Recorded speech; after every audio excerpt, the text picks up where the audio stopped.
tumekaa na hapo nje sasa ukiwaacha kidogo ndio umekosea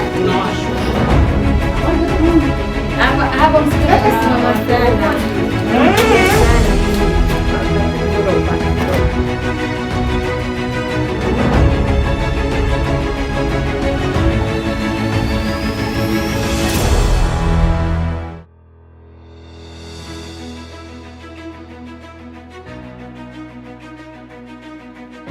ya kuangalia viwavi ambavyo vimeshambulia wananchi wa hapa shehia Turkana, lakini tumefarajika kidogo kwamba wananchi wameamka, kwamba sasa hivi wanajua zile njia za kuwadhibiti wale, njia za kiutamaduni au tuseme cultural control. Kwa hiyo wakiwaona wanapiga, kwa hiyo inapungua ile tatizo la viwavi.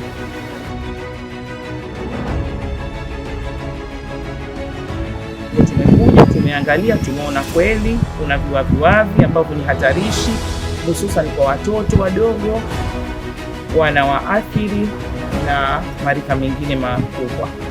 Lakini tumepata taarifa na kujua kwamba chanzo cha hawa viwavi ni eneo hili hapa ambalo liko nyuma yangu, eneo la shirika la nyumba. Wamezungusha uzio wa mabati, wanajenga nyumba za kisasa za maendeleo, lakini ndani yake kuna mibarika.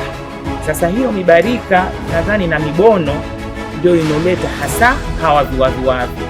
Na taarifa niliyopata kabla sijawamia katika tawala, mimi wenzangu walipita, walikuja na wakapiga dawa kwa maana kufanya fumigation, lakini inaonekana haikusaidia kitu. Kwa hiyo kubwa ni kuzungumza na wenzetu wa shirika la nyumba ili waje watoe hii mibono na mibarika humu ndani na sio kuikata tu.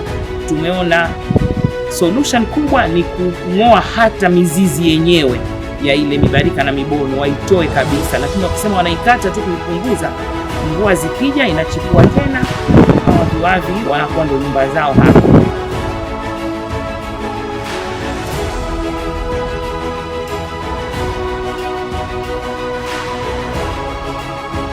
Hawa viongozi waliokuja ilikuwa ni faraja kwetu, kwa sababu tunaathirika kiasi fulani.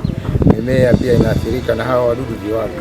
Sio athari tu ya kwamba na binadamu na majumba na mpaka mimea, kwa sababu kama migomba unaona majani yanaliwa yale na viwavi.